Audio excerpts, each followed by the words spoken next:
नमस्कार। पुण्य श्लोक 11 शो में हम देख रहे हैं कि देवी अहिल्या को भरे दरबार में चुनौती दी जाती है और देवी अहिल्या इस चुनौती को स्वीकार भी कर लेती है और इतना ही नहीं, दरबार से देवी अहिल्या को वांछित सहयोग भी मिल ही जाता है। जी हाँ, संभावना यहाँ पर इसकी है कि जो नया मंत्री आया है, खंडेराव होलकर के साथ में दिखाई दिया था दिल्ली में भी और अब बैठा है दरबार में भी, उसकी तरफ से कुछ ना कुछ अच्छे संकेत मिले होंगे और एक दो इंसान और फिर या फिर मंत्री जो है दरबार में कह बैठा होगा कि हाँ, देवी अहिल्या सही कह रही है।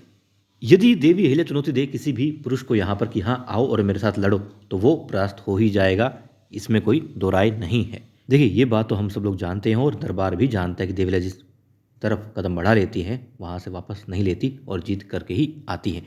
तो यकीनन अब वो ग्राम में भी पहुँच गई है महिलाओं को अपने साथ जोड़ने के लिए और कहीं ना कहीं से कोई ना कोई महिला जुड़ ही जाएगी और धीरे धीरे सेना भी बन जाएगी। और जब सेना बन गई है तो जाहिर सी बात है उन्हें शस्त्र विद्या तो दी ही जानी चाहिए, तभी तो सेना लड़ पाएगी। तो यहाँ पर मुझे ऐसा लग रहा है कि महिलाएं भी कुछ तो साथ आएंगी, मगर पहले दरबार से यदि कोई साथ देगा तो ये नया मंत्री ही देवी अहिल्या का साथ देगा।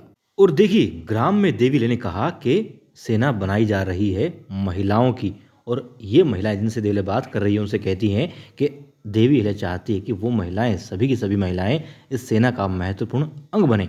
मतलब कि जरूरी संकेत वहाँ से आ चुके हैं दरबार से कि देवी अहिल्या जो करना चाहती हैं कर सकती हैं, बशर्ते महिलाएं खुल करके साथ दें। यदि महिलाएं तैयार होती हैं कि हम सेना में आ जाएंगी, हम शस्त्र चलाना सीखेंगी, घर बार का काम निभाते हुए, थोड़ा बहुत बाजार का या फिर बाहर का काम करते हुए भी हम खेत के काम में से भी वक्त निकाल लेंगी और शस्त्र चलाना सीख लेंगी, सेना में भी बढ़ चढ़कर भागीदारी निभाएंगी। यदि महिलाएं खुद स्वीकार कर लेती हैं, खुद जाहिर करती हैं इस बात को, तो देवी अहिल्या सेना बना सकती है।